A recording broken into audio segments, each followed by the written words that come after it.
Hello everybody and welcome back to my channel. My name is Rachel. I go by Rachel Ray on the internet and today is Theory Tuesday. Well, this is actually not Theory. It is Theory Tuesday. This is the Weird and Wacky with Mr. Ray. Say hi, Mr. Ray. Hi everybody. Today I'm doing something totally different because I have a project that needs to get done. This is the Lovable Loops Grafgan that I'm doing with Mrs. Crochet and Coffee. She did a crochet along and I'm very nearly finished. So I'm gonna work on this and maybe I can get this finished by the time that we finish this episode. But if you're looking for a tutorial on how to do this and all that stuff, I will have the links to those videos down below so you can check them out. But without further ado, I'm gonna let James take it away and we're gonna talk about something weird. We sure are. I thought because it was Christmas that we could talk about Santies around the world. Santies around the world. Yeah. Santa. Yeah, for everyone that's not Irish, like in Ireland we call Santa Claus, informally we call him Santy. Like, yeah. What's Santy bringing to you? You might say. It's like a pet name. Yeah, it's like, yeah, exactly. It's like a short thing. Before we get started, I would just like to make a little disclaimer / warning that if you have small children who like Santa or Santy, then this may not be the right video for them to watch. So please watch it first in its fullness to make sure that your child will not be scarred for life. Thank you very much. But you know, I suppose what you're talking about really is gift givers around the world. Okay. You know? Yeah. And I just thought it'd be interesting to look into. Cool. And you go through the normal one that people talk about is like Saint Nicholas and Krampus and all this kind of thing, you know? Uh-huh. And I thought, oh, I'll go and look into something else because, why not? Yeah, sure. Why not? We hear enough about them already. Yeah, why not? So let's look into something else. And then I went down some rabbit holes as I'm liable to do. And so here we are. We're gonna late night rabbit holes. We're gonna discuss that, I suppose, is what I'm saying. Awesome. I'm excited. So the first one I looked into is this one, and we should have done this last week, but things got in the way. So last week I had like looked at YouTube videos so that I was pronouncing things correctly. Uh-huh. But that was last week. So I don't know. So I guess I'm just gonna go ahead and we'll get through it. And the first one I want to talk about is this character from, like, I guess you would say Slavic folk traditions, you know? Yeah. And it's this character Dead Moroz. Dead Moroz? Yeah, Dedmoroz. Dead Moroz. Okay. And what it is it's like Father Frost. Ooh. Yeah, that's what. Wait, does that have anything to do with Jack Frost? Is that like? I don't think so. No, I think, but like Jack Frost, I don't know what that is. Isn't Jack Frost just like the personification of cold, frosty, like cold, dry weather? I was hoping you would know. I've always thought. I've only just seen that one movie. Do you know what I'm talking about? That animated movie? I don't think this guy has anything to do with Michael Keaton. Is that what you're asking? No. The new one, James. What one? What? There's a new one that came out. It was like a Legends, and it had Santy and Jack Frost and probably the Easter Bunny as well. They're like a Christmas superhero team. Like, yeah. Really? Yeah. It's actually a really good movie. I don't remember the name of it right now. Somebody in the comments is going to tell me because I don't remember. And what are they? It's really cool. It's like he saves the day. Something happens anyway. It's great. Anyway, blah, blah, blah. He saves Christmas? No, I don't think it's like that. Oh. No, I'm not going to derail this. There's a conspiracy theory that the Grinch from How the Grinch Stole Christmas is he passes away and he becomes Jack Skellington. And the way that it is explained that makes is that he hates Christmas. Then he ends up loving Christmas once his heart grows too big. Yeah. And that explains Jack Skellington's like motivation for like going and stealing Christmas, because deep down in his heart he remembers Christmas. They're not related at all. But didn't Jack? I mean, I saw that movie once, like 20 years ago. But didn't Jack Skellington? Didn't he treat Halloween like Christmas, like in that celebratory Halloweeny way? And then he was always shocked when people were like, look, it's a decapitated puppy. It's for you. Isn't that part of the gag? Yeah. Like, yeah. Yeah. Yeah. Yeah. Anyway. So this guy anyway, Dead Morose, Mm-hmm. He's Father Frost, and he started to become really popular in kind of 19th century Russia, Mm-hmm. And there was like a number of operas written about him, and popular folk tales and stuff like that. And then sometime around about then, so he's also got this associate, and let me look this up because Fancy. Huh? Right, if you can hear Gigi, she's just being extra in the other room. Yeah. So he's got this associate, and the associate is the Snow Maiden. Ooh. Yeah, which is, and again, Snegorochka. Schneg. Yeah. Schneg. Can I call her Schneg? Snegorochka. I'm going to say. Snegorochka? No. Someone is going to actually kill me if I keep going. Yes, don't do this. So anyway, it's the Snow Maiden, Right. And she's got these like he's depicted in a number of different ways. Sometimes he's wearing like blue is a very common color for him to be wearing. Mm-hmm. Less common white, but then more recently he started to take on the traditional kind of Santa Claus kind of colors of red and white, Okay. And she's kind of usually depicted in a silver or blue dress with kind of trim on it and stuff like this. Do you know Elsa? She is Elsa. if you see the photos with the furry hat, she is Elsa. I actually have a photo if you want to have a look at them. All right, well, look, we're gonna pop in a photo right here. Yeah. Oh wow! So wait, that looks a lot like Santa Claus. Yeah, so it is. Huh. But like that's not the tradition. Like usually it's in blue, but like I said, more recently he started to appear more and more and more. Like the common. I've seen. Look, there's one there. Yeah, I've seen pictures in diamond painting of a blue guy that looks like Santa. So that's Dead Morose. Dead Morose, yeah, and it's and he Father Frost. He's not dead. No, it's just Dead Morose, Father Frost. Father Frost. Yeah, so he's Father Frost, like so, but he's like he became popular in kind of 19th century thing, and then he became associated with gift giving and stuff like that. Oh. Except the gifts were given on the 30th, like on New Year's Day, New Year's Eve. Sorry, New Year's Eve, yeah. Yeah, exactly. So the gifts are given on New Year's Eve in this case, yeah? Okay. What am I trying to... The notes are... No, I guess I should explain. I forgot to save the notes, and then my computer crashed, and then I lost all the notes. So now I'm on Wikipedia winging it. But I have a point. I do have a point here. I do have a point. Okay. I'm just very conscious of getting the details wrong here. Oh, well, because I don't know if we watch this for the accuracy. All right. Just so as long as we know it's not going to be accurate, and I'm about to go down... Disclaimer. I am about to go down the rabbit hole. Woo! Okay? So he, like, traditionally, he's got a magic stick and he's magical and all that. Yeah? If you know what I mean.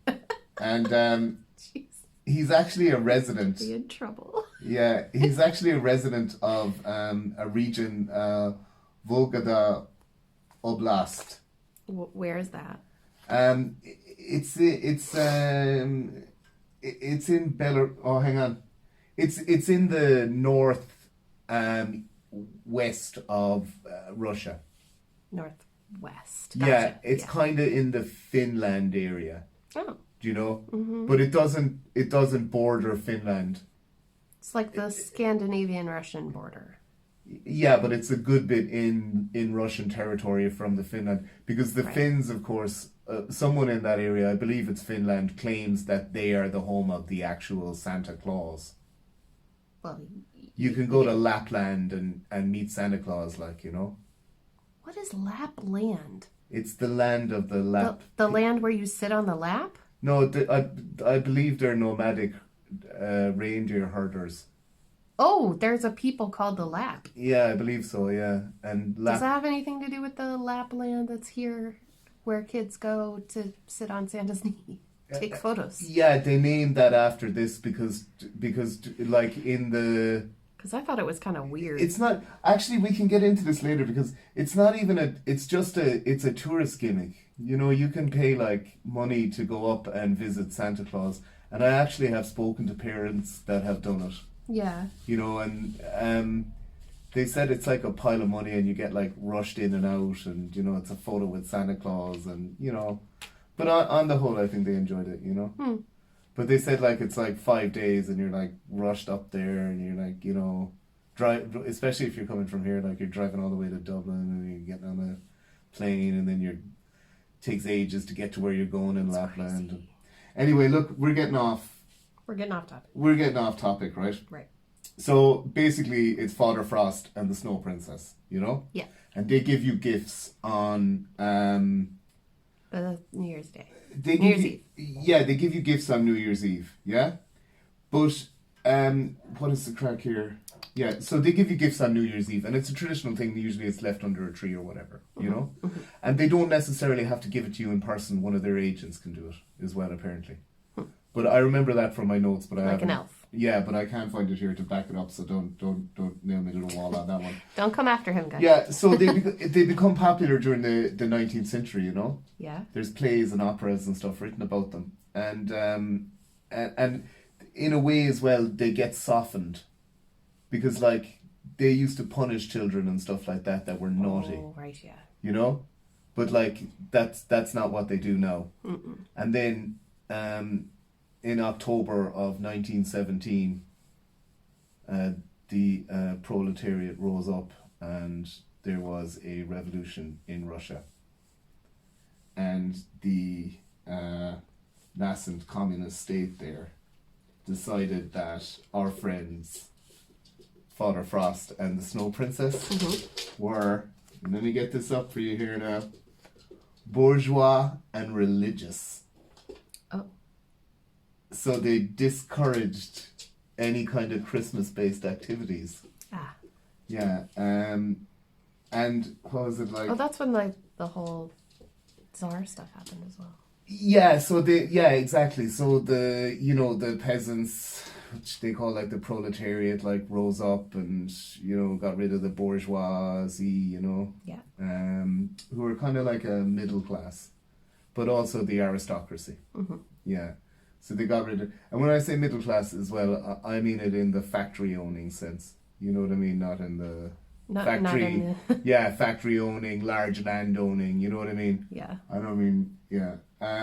So they rise up and the communist government suppress Dead Morose, you know? Yeah.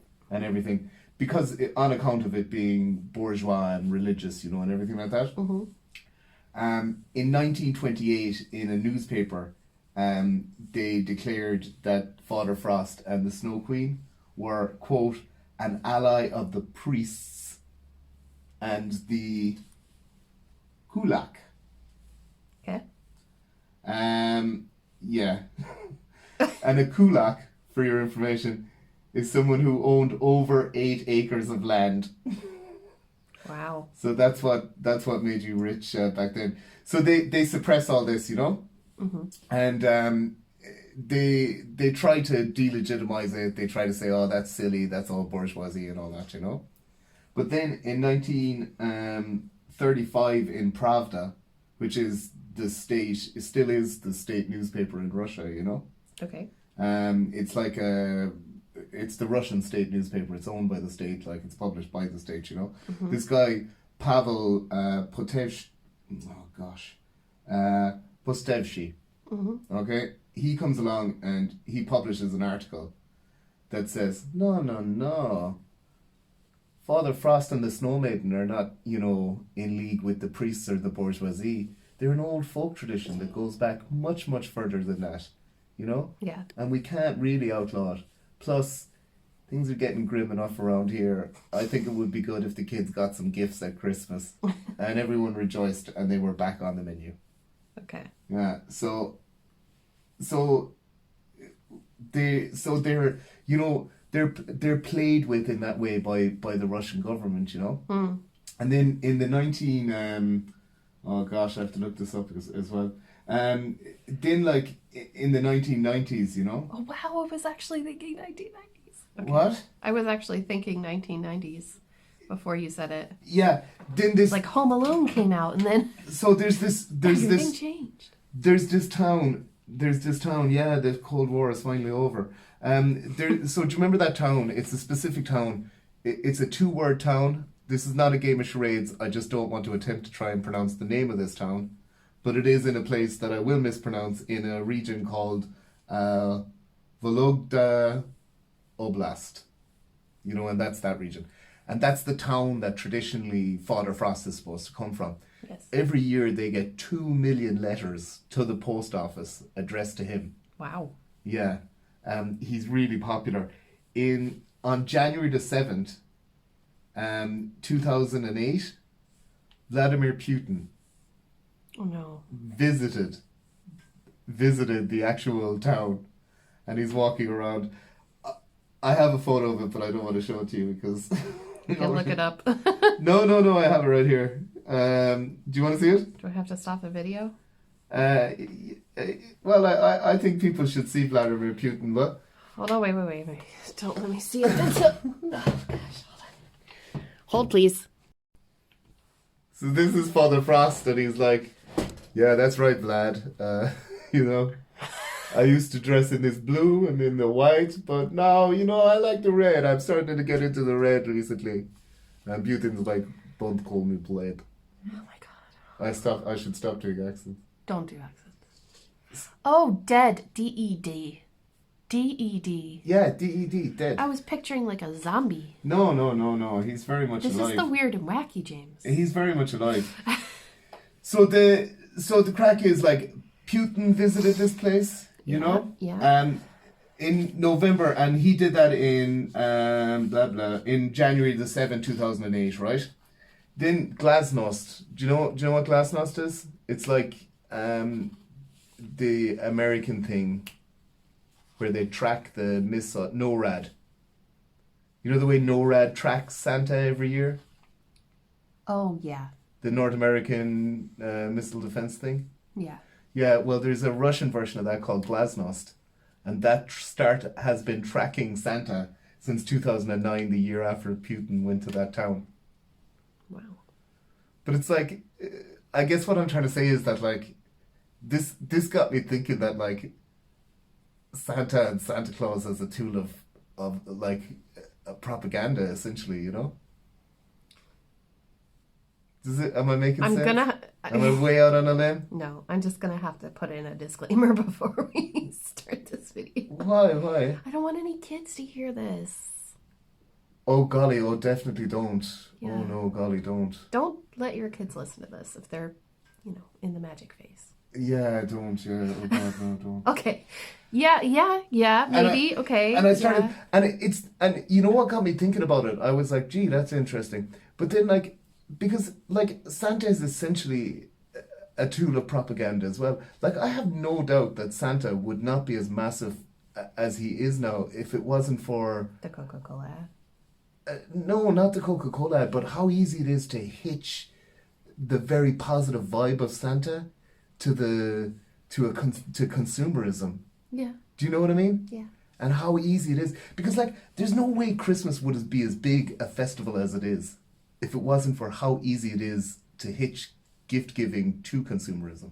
Yeah. Do you know? Yeah. Like, that's beyond a doubt. Like, even if you're like, oh, it's a great Christian festival, it's not even the important Christian festival. No. Do you know what I mean? Yeah. And again, it's really like that. So like, Santa as a tool of propaganda isn't that crazy, really.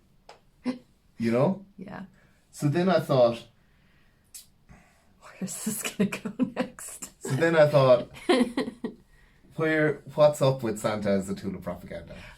Can I just pause here and say, please, parents, for the love of all, please do not let Santa give your children gifts that are super expensive. That is so unfair. But like, yeah. Because then other children can't, like, they'll be like not getting their iPhone for Christmas, and then. But this guy as well, like, did Morose and. But that's what consumerism wants you to do. Oh, 100% it does. Yeah. Like, but all of these guys traditionally they would like show up and said, "You've been a good boy. Here's some dried fruit." Do you know what I mean? Right. Like, right. Or do you know what this is? It's an orange. Ooh, you know. Yeah. I remember an old guy years ago telling me like that he got an orange one Christmas and he didn't know what it was and he just held on to it and people told him it was a fruit and you had to eat it, but he didn't. He didn't want to. Like, do you know? He was just like, "Wow, look at this thing," you know. So then I started looking at different versions of this, you know, and there's a guy in Romania.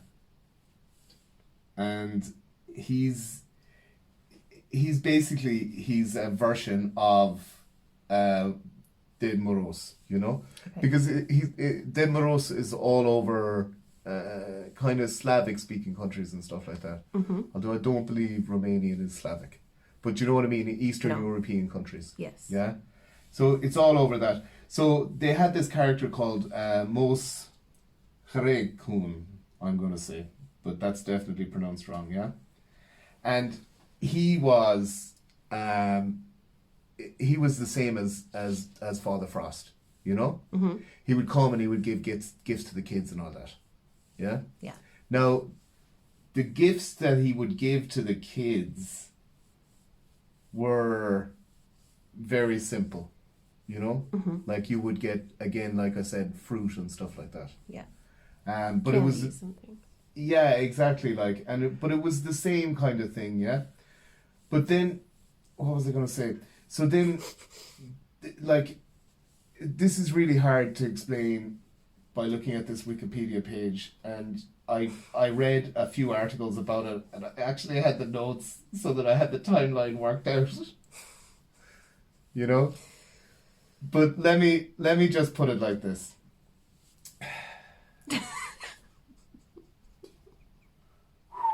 Let me just put it exactly like this, yeah? That there were communist agitators in Romania. Yes. Yeah? And sometime after World War II, yeah? Mm-hmm. They started seriously agitating. At the time, Romania was, I believe, a principality or some form of monarchy. Oh dear. Yeah? So the communist newspaper in Romania started between 1944 and 1948, started giving out about, what am I trying to say? Started to denigrate Christmas. It's bourgeois, it's not what the proletariat, yeah, exactly, you know, it's religious, it's blah, blah, it's all these things, you know? Mm-hmm. So they started to denigrate that, and then where's the crack? Yeah, so then sometime in the late 40s or the early 50s, yeah, mm-hmm. the principality folds and the communists take over, okay. Yeah? Mm-hmm. And they take this character, this traditional character, Mos Karukun or whatever it is, and they change him into this character of Mos Goria, yeah? Okay. And he brought gifts on the 30th of December, yeah? Yeah.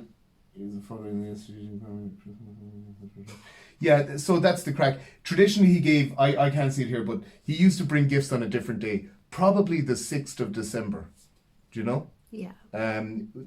Like all over Europe, versions of Santa you know, in the what they call the lowlands, like in Holland, in Belgium and stuff like that, they bring gifts on the 6th of December. It's the same in Hungary, neighboring Hungary to Romania. I have a Hungarian friend, and he told me that you get the gifts on the 6th of December. Yeah. Children get them. And the actual gift giver, depending on the region you're in, but where he is, the actual gift giver is the infant Jesus. Oh. So the infant Jesus is the gift giver. And that's so common when you look into it, you know. Another one that's quite popular is the three wise men. The Magi, you know. Right. They show up and give you gifts. But they'll traditionally do that on the 6th of December, you know. Which is St. Nicholas's Day. Yes. Yeah, exactly. And then there's some of them that happen on the 8th of December, which is the feast of the Immaculate Conception. And in characters like that would be, I believe there's an Italian one. This is all in my notes, Rachel. You have to believe me. There's an Italian one. It's Christmas. The Infada. Del Infada. Yeah, exactly. They think that that's where her name comes from, because she's supposed to have given refuge to the Magi while they're traveling to, you know. And then she will have, they're like, oh, can you tell me the way here? And she's like, yeah, I'll bring you the way there. And she brings them down. And then the rest of the story, again, is in the notes, along with the name and everything. It's lost to history. I wanted to make a point earlier as well, is that a lot of these guys, when they travel with a companion, the companion is the bad one. Like, you've got Santa Claus in Germany and places like that. And then there's Krampus that goes with him, you know? And in France, it's Père Noël, you know, like Father Christmas. But then there's this other guy that goes with him called Père Fouettard, I think, or whatever the French word for whipping is. That's the guy, because he's called the whipping father. And like, he's literally, you know the way Santa's in like red and white and everything? The whipping father is like, he's just dressed in a long trench coat, he's got a big long black beard, and he's got a stick. Daddy? He's got a stick and he is mad. Oh my goodness. You've been in the shed, you knocked over like a thing of shelves. There was paint on the shelves, it's all over the floor. Oh my god, is that my car? You know? There's a big mess up here. And you're getting no Père Noir, you're getting a whipping father. Anyway, that's the crack with that. So anyway, in the 50s, the Communist Party takes over. I believe in 1950 or something like that, you know? And they basically changed the date to the 30th of December, you know? And this brings it in line with stuff that's happening in Russia and stuff like that as well, you know? And they've changed the name of the character that brings the gifts, you know? And then over time, this character gets removed from its folk context, you know? And it's actually the state that is giving the gifts to the children. Oh. Yeah. Do you want to... This really starts to happen like when... You know Nicolae Ceausescu, who was like the dictator in Romania for like 2 decades or whatever. But anyway... I'm afraid I don't. Sorry. I think he takes over sometime in the mid-60s, you know? And then he starts to develop this massive cult of personality around himself, as dictators are liable to do, you know? Yeah. And narcissism. Yeah, exactly. And he starts to get this guy, Mos Gria, involved in all of this, you know? And then he comes to represent the state of Romania, and through that, Ceausescu himself. And that's who's giving you the gift. Wow. Yeah. And that is, I suppose what I'm trying to say is... propaganda. Yeah, that's Santa Claus and gift giving as propaganda. It's a rabbit hole I went down and I thought it was interesting. Well, I mean, if you want to put it one way, I mean, all religious figures are propaganda. Is it? Nicholas, and Valentine were originally saints. But they're the image and the story was used to make children behave. And Yeah. Yeah, okay. Yeah, okay. I see where you're going. The moral of their story is propaganda. That's a stretch now. It's a stretch because, like, for me, propaganda is always something Selling that's an idea? pushing an ideology. Yeah, you have to be furthering an ideology. I suppose okay. I mean, if religion isn't an ideology. Yeah, I guess it is. Yeah. Controversial, I know, but listen, it's my channel. I do what I want. Yeah. Anyway, like that's like I said, I went down this rabbit hole, and I wish I was like better at saving Word documents because I had lots of actual interesting information. Do you want to see a Romanian piece of propaganda that features Mogaria? Do I? Do you? Look at this. Is it a bit? Oh, it's visual. That's. Oh. There goes my water. Hold on. There he is. Oh my. That's from 1947. He is a striding representation of the proletariat stepping forward. He sure is. You know? Is he wearing a shirt? He's not wearing a shirt. He's not wearing a shirt, no. And he's not even cold because he's that hot. That's right. Yeah, he's gonna seize the means of production. Let me tell you. There'll be some wealth distribution when he's around. Anyway, that's the story of the state monopoly on Christmas. Thank you for tuning in. All right, and the next one is actually a bit of fun, and I actually remember a lot of this, you know, or at least the notes are going to be easier for me to read. Okay. Excuse me, I have a dog. Hi. Except that I had gone and listened. I had gone and listened to these guys' names, and now you're gonna have trouble pronouncing them. Yeah, like darling? Because this is written in what language do they speak in Iceland? Is Danish? I don't think so. I think it's Icelandic. Is it Icelandic? They have their own offshoot. All right, but this is interesting. I'll be honest with you. The Icelandic stuff was brilliant. It is brilliant, and it goes back to exactly what you were saying as well. You know, because Lena, what's up? These figures are used to primarily in the past were used to make kids behave. You know. Mm-hmm. And then if the kid behaved, you got an orange or some dried fruit. Yeah. Do you know what I mean? And if you didn't behave, go to bed. The stakes were high, mainly psychologically, but the stakes were high. You know what I mean? Psychologically. Yeah, because you're torturing this poor child for months, really. Like, well, you're not going to get that long out of Christmas, are you? Like, they're not going to pay much attention to Christmas in January, like, do you know what I mean? No. So you're going to get about 4 months out of it, let's say. Kick the elf out like it's over. Yeah. Please. But the elf is the elf is one of those things, isn't it? That's you're using that to what's that, Steve the elf? You know what I mean? Could you give her a scoop of food, please? Oh my goodness, yeah. Okay. Real life interruption. It's real life, guys. Real life, yeah. Yeah. She's not going to leave me alone. But it 100% goes back to, it's real dog food. It 100% goes back to what you were saying though. It's, you know, it's used to control people, you know? Yeah. Well, not people, children, you know? So that's what it comes back to. And the elf on the shelf is just another version of that, you know?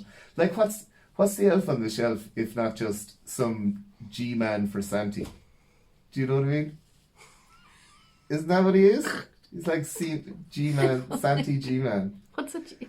Like a spook, you know? He's a spy for Santi. He is a spy for Santi. Yeah, he's like, you know... Anyway, let's just remember, once you bring an elf into your home, You'll have to keep bringing that elf back every year. Yeah, and don't give the elf a cookie. Whatever you do. Because if you give the elf a cookie... Isn't that a children's book? It's a mouse. I know. What was I going to say? Yeah, so in Iceland they have got this whole pantheon of characters. Now the main character is this Grilla. Grilla. I hope I'm saying that right. And Grilla lives in the mountains. Mm-hmm. She actually lives in this specific place, and it's like a lava plain. Ooh. In Iceland, Mm-hmm. Like I'd love to go to Iceland. Like I'd say the landscape there is supposed to be amazing. Like, but anyway, it's quite a famous place and it's a national park and everything, Mm-hmm. But she's reputed to live there. And then around about Christmas, she gets a little bit hungry and she comes down, into the town. And standard stuff.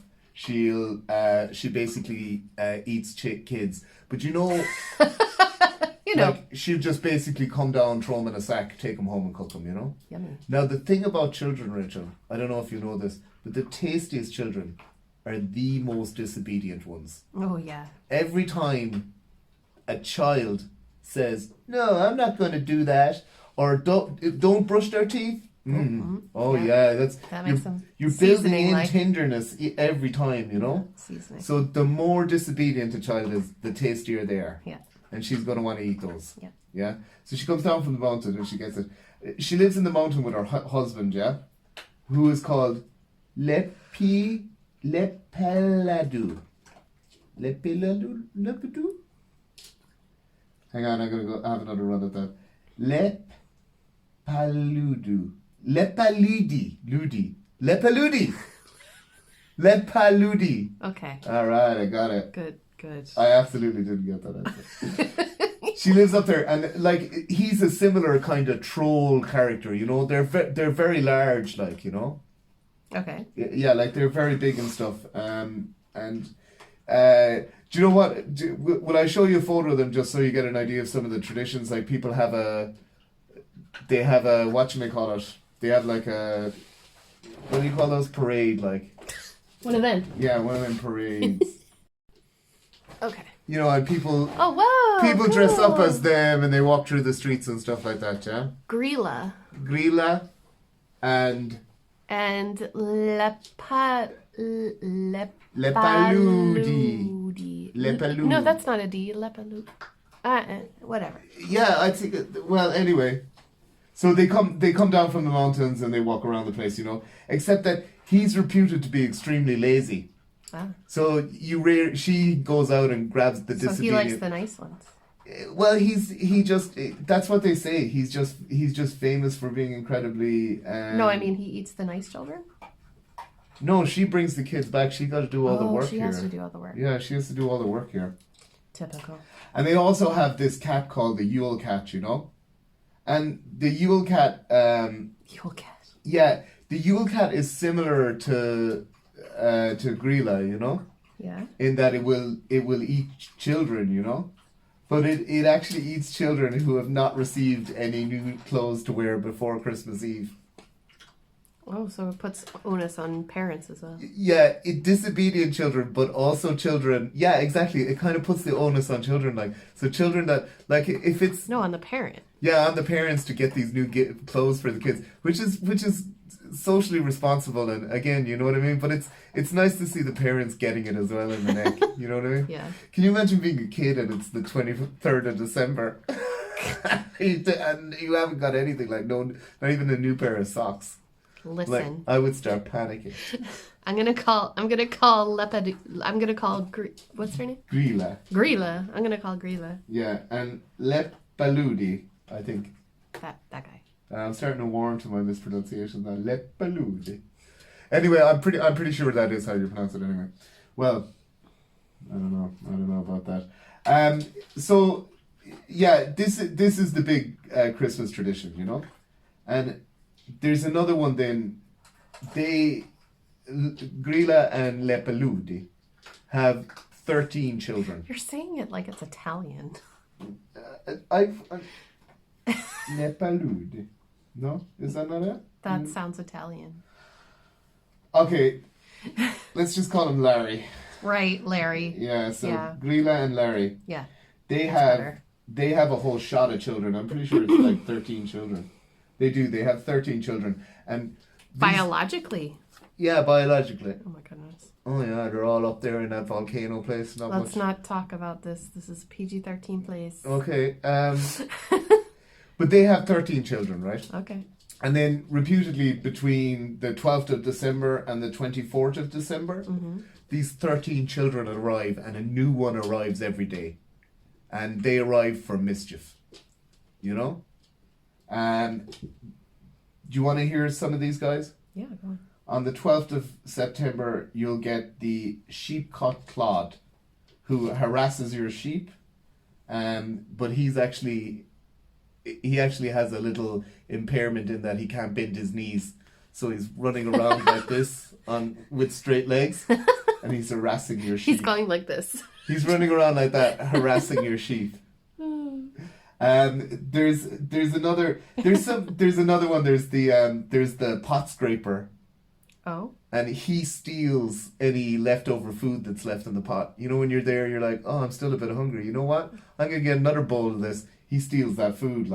Then there's the bowl licker, and he hides under your bed. That's just a dog. No, actually, incredibly, it is a little bit like a dog. He hides under the bed and he waits for someone to put down their bowl, and then he steals it. Yeah. Yeah. Then there's the sausage swiper. Oh, that sounds like you. Yeah, that does actually. He hides in the rafters and steals the sausages that you're smoking up in the rafters. Oh, right. Because you know the way things were so smoky back then or whatever. So he's basically creeping along your rafters, stealing your sausages. There's also we have it so good now. There's also the window peeper. Oh no. Which is exactly what it sounds like. No. He just peeps in the window at you. And there is the doorway sniffer. What? The doorway sniffer. He sniffs at the doorway. Because he's trying to smell this leaf bread. Yep, just out at the doorway. You hear this noise? I mean, is that supposed to keep you from making leaf bread? I'm not entirely sure. Do you know that yogurt, that Icelandic skyr? Skyr, yeah. Yeah. There's also one called the skyr gobbler, who gobbles your skyr. Oh. You know what I mean? I can't.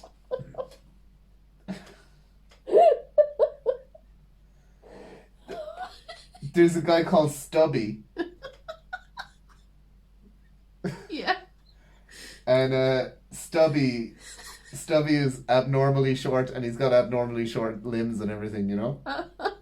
And he steals pans so that he can eat the crust that's around the edges. What about the pan liquor? There seems like a lot of overlap here, to be honest. Would they be fighting with each other? I don't know. The absolute worst guy is the gully gawk. Gully gawk. Yeah, the gully gawk, he hides in gullies. What's a gully? It's like a crick.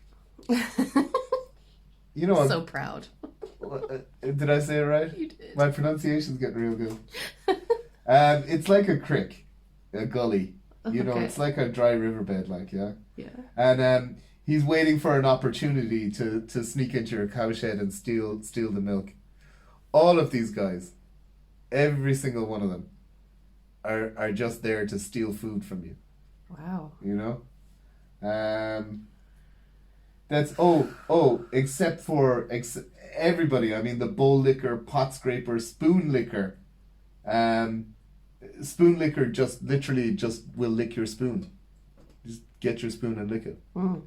Then there's the only one that doesn't have to do with, there's one called Candle Stealer, you know? Yeah. And he steals candles. Clearly. But they point out that candles at that time were made out of tallow and thus were edible, and that he's usually seen eating the candles. Right. So the only one of all of the 13, one of them, who comes on the 18th of December, is called the Door Slammer. And all he does is slam doors at night to wake you up. Wow. Yeah. And that is the Yule Lads. The Yule Lads. That's the Yule Lads. Today we're recording on the 13th. Oh my God, your friend and mine, the Gully Gawk. Lock up your cows. Tomorrow, on the 14th when this goes out, that is Stubby. So just keep an eye on your used pie dishes. He'll be ready for those. So that's the crack. I suppose the interesting thing, and this was all in my notes because I read up more about these guys. Yeah, so, and I'll just close it and I'll freestyle it because I remember reading a few articles about these guys. The crack with these guys was, up until about, I keep messing up. Go ahead. You're fine. Up until about the 19th century, I'm going to say the latter half of the 19th century, yeah? Yeah. These guys were pretty malevolent. Okay. You know? Like, you were supposed to be scared of them. Yeah. It wasn't tongue-in-cheek, you know? Right. The guys that would come in and steal your sausages and stuff, I guess at that time as well, if they're stealing your food in the middle of winter, you're in trouble. Yes. You're not just going to pop down to the supermarket, you know? No.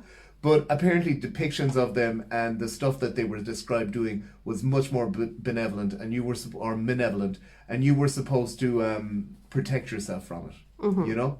And then I think in the 1860s or the 1870s, the Icelandic government passed a law saying that it was unfair and traumatizing to children to use these characters to frighten them, and that it was illegal, and from now on you couldn't be frightening kids with Cop on, lads. Like, seriously. Like, Iceland is such a cool place that people are like, yeah, that sounds reasonable. Do you know what I mean? Like, it's like the 1860s or the 1870s, I think. I wish I had my notes because I had all this in the notes. How else are you going to keep the kids in line? Like? But it's really interesting, isn't it? They're like going, guys, this is getting out of hand. We've created 13 frightening characters, each with their own domain of danger, you know what I mean? And that's the crack. I really like the Icelandic stuff. It's really cool, isn't it? That is good. It's really good, yeah.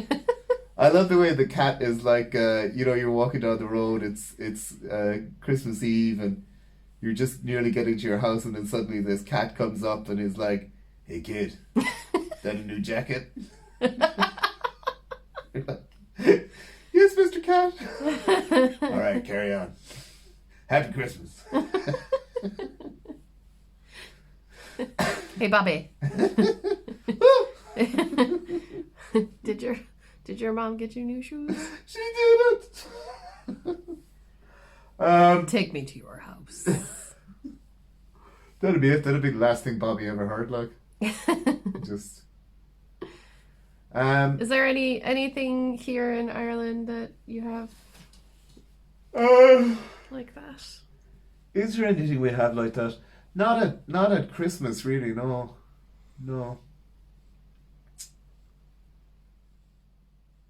I can't think what it is. No, I mean there's Christmas in Ireland is just like a roundabout.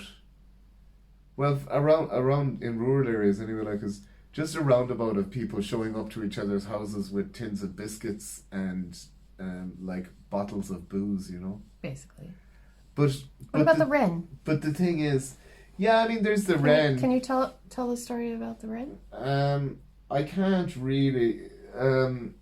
Is that Christmas, or is that Bridget's? I think it happens. I think it happens on Stephen's Day, like, but it is definitely Stephen's Day. Stephen's Day is Boxing Day in other countries. Yeah, it is the day after Christmas. Yeah, it's the day after Christmas. It's Boxing Day in Britain, in fairness. It's also in the US and Canada. Well, Canada I can believe, but why are you guys calling it Boxing Day? I have no idea. Didn't we have a tea party for that? I thought you did. Why are you calling it Boxing Day? I have no idea. I think Boxing Day is terrible. Do you know where it comes from? Isn't it like the day where you return all the stuff that you got.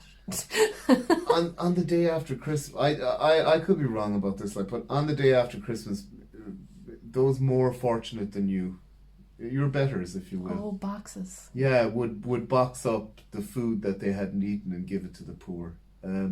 I thought it was like sending your drunk uncle to go make some money going boxing. No, you know, I feel like that's something Irish people could get behind. You know. But that's what Stephen's Day is for. I guess so. So here in our part of rural Ireland, everything is closed on Christmas Day. Yeah. So like every single thing. You cannot do anything on Christmas Day. I don't know. Is church open? Yeah, of course it is. Yeah. But like other than that, there's no pints of milk. You can't. Yeah, and I guess I like the weird.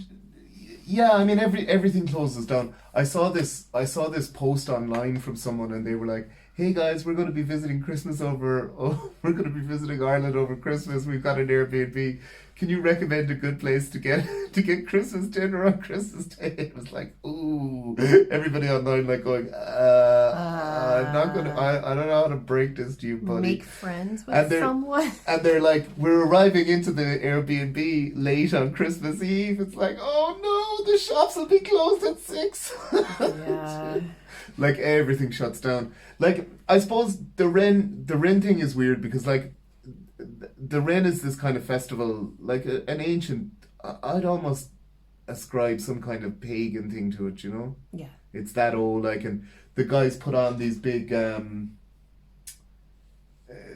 hats made of straw and stuff like that, you know. Yeah. And like it's not a tradition around here anymore, but the town song has it as its refrain. Yeah, our tones. Yeah, the town here, like the boys of Bornish they go hunting for the wren, which is what you would do. Like you would go and you would hunt this wren, which is a small bird. Yeah, the Deroline, like super small bird. Yeah, it's a tiny bird, like, and it's the king of all birds because I don't remember the legend, but I think it's something about the wren challenges someone to like a thing and it manages to fly higher. It challenges the eagle. The eagle's giving it slack, you know, like the eagle's getting all into it, and I think does it climb up on the eagle's back, and the eagle flies, and when it just gets exhausted, the wren goes whee, just jumps up. Yeah, and then there's other legends locally as well, like do you know there's a legend that the wren was disrupted by British forces or something like that, and would have alerted a local garrison or something. I don't know, whatever it is. Although the local garrison would have been British at the time. Propaganda. Yeah, again, it's all propaganda. But I don't know. Like it's definitely a tradition that's died out. They do it in Dingle, like, but I don't know how much of the original essence is, you know, kept of it. Like. But what about the thing that they do in Portmagee? Oh yeah, that's actually comes from like a Scottish tradition, like, so they're, they have a big thing on New Year's Eve. It's really cool. Yeah, it is pretty cool. We should go this year. Where someone plays Old Father Time and someone plays the baby New Year, and they throw Old Father Time into the sea and the baby New Year, and they actually get creative about how they dispatch Old Father Time, you know. The year I was there, yeet. The year I was there, someone got a shotgun and they drove him out of town, like, you know. And then they get the baby New Year and stuff. I believe that's based on a Scottish tradition. Huh. Well, it's very maritime in Portmagee, so because Portmagee was named after this guy Theobald McGee, who would have been Theobald. What a cool name, isn't it? Theobald McGee. The first time someone told me the story of this guy, I thought that they were saying T-Bone McGee, and I was picturing a sort of Scottish pirate blues musician, rapper. Yeah. Oh wow, T-Bone McGee, you know. Pirate on the Seven Seas, and I'm really good at guitar, man. Yeah. Wait till you hear this song. He's got the blues. What was I going to say? Yeah, so the story, the story with Theobald McGee is he was granted lands in Port McGee after the Cromwellian stuff, you know? Mm-hmm. And he basically was in charge of Port McGee. And that's why they named it Port McGee. And he used it to smuggle goods from France and Spain. Arr. And he made a fortune doing it. Mm-hmm. And then he married a local woman down there, and then they started to, I can't remember the full story, you'd have to talk to someone else about it, but he wanted to, basically, because he's, you know, he's basically a member of the aristocracy kind of stuff, but he's also smuggling and therefore taking money away from the king, you know, that they get a bit annoyed and they're like, we know what you're doing, please stop. And he goes, T-Bone was like, nah, T-Bone man. was like, no way. But yeah, and then but his wife refused to stop, and then I don't remember the rest of the story. But anyway, she kept smuggling, like, and eventually I think he had to go somehow. She was hardcore. Yeah. So anyway, the story of Old Father Time and the baby New Year. Because he's Scottish, the village has been doing it for like hundreds of years, kind of thing. Yeah. You know, I don't know if it's something that they started doing sometime. They've certainly been doing it for the last couple of decades, you know? Mm-hmm. And I don't know if it's something that someone just came up with as a bit of crack in the 40s or 50s and people really loved it, you know? Yeah, because they light torches and walk down the town and There's a whole parade through bunch the of town. shouting and chanting.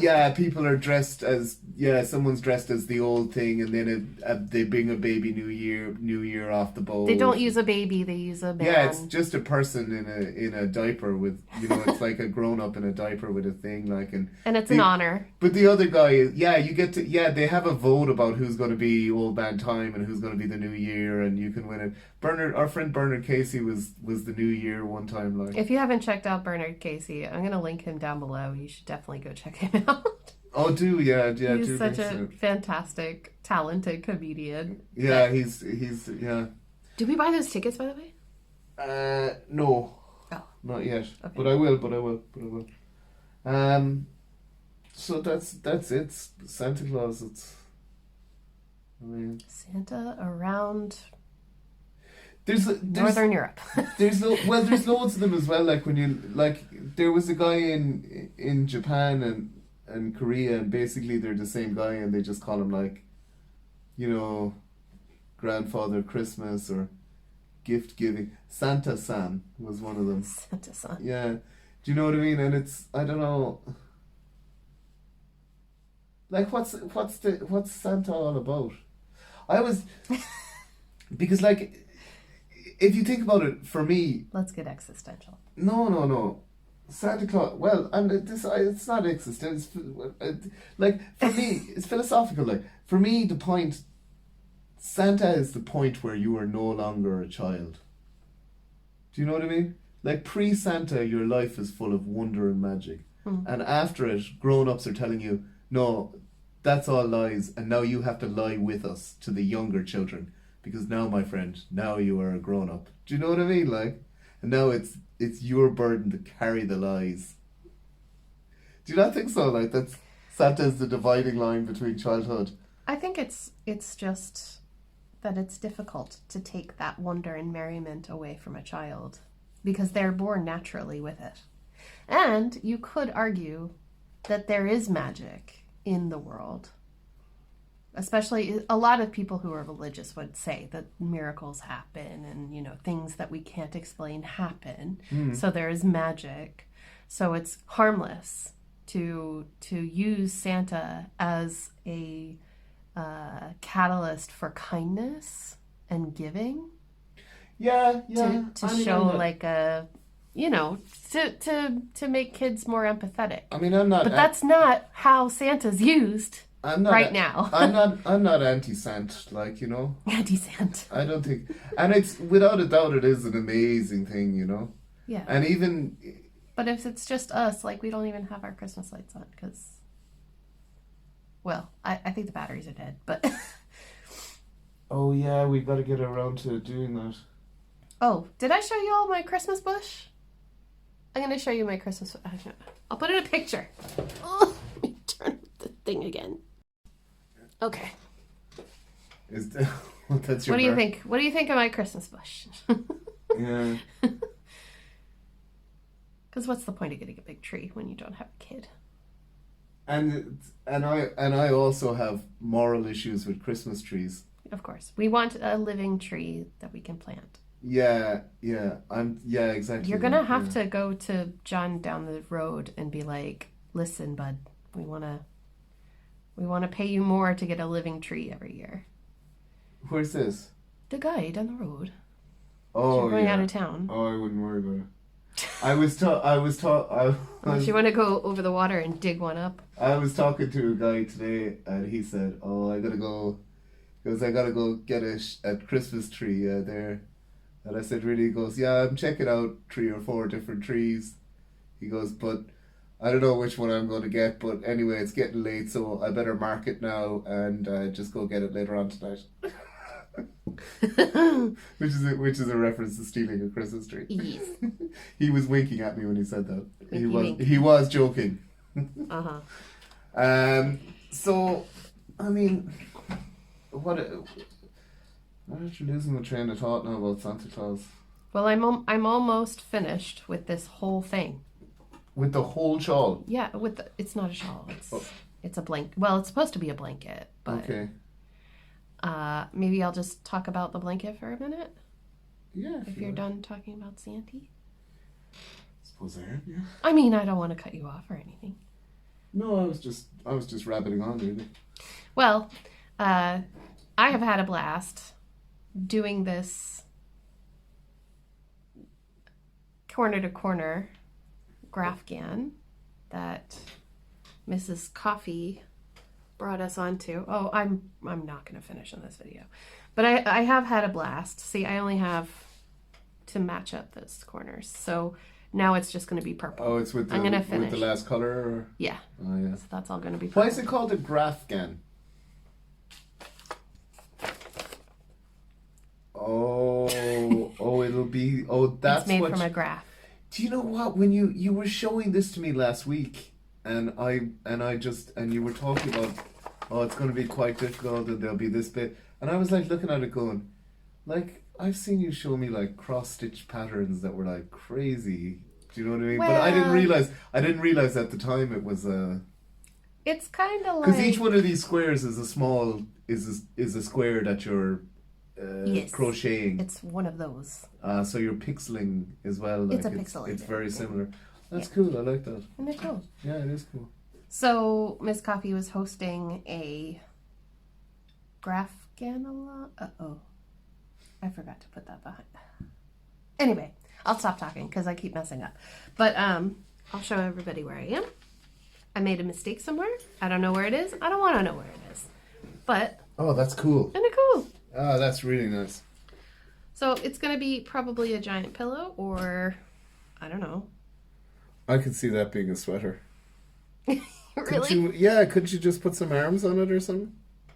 I don't know. It's kind of holy. But it was good practice. I mean, I messed up a little bit somewhere. Somewhere I messed up, but no one's going to know. No one's going to know. That is pretty cool, though. I like it. It was really fun. I was hoping that I could finish it while we were talking, but I had to rip back. If you had a harder contrast on that color. Yeah, that's what I was thinking. Like, this is a pale yellow, but you can't really tell the difference between the white and the yellow. Yeah, when you sit that on a purple and black, it's a white, you know. Yeah, but yeah, that's really cool, though. That's nice. So I didn't finish on time, but that's okay. I still like it a lot, and I would probably do it again. But there was one point where we were changing colors like these areas were very difficult in the middle, like right here. But yeah, It was cool. So yeah. That's pretty cool, yeah. Thank you. Yes. Well, thank you all so much for joining us today and listening to weird and wacky stuff with us. Hope I didn't offend too many people. My snide comments. No, I think I can be a little bit edgy from time to time, you know. No, I don't think it's you. You're not the problem.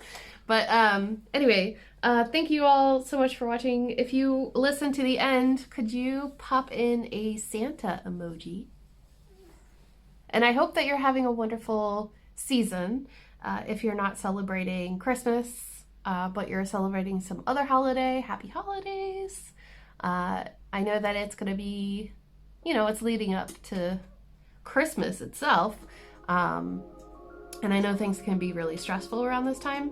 So make sure that you hydrate, take your meds, stay warm and stay safe, or stay cool. I mean, Pippa, I'm looking at you. I hope you all take care, and I will see you all soon in my next video. Take care, everyone. Happy Christmas and Winter Festivals! Woo! Whee! Bye!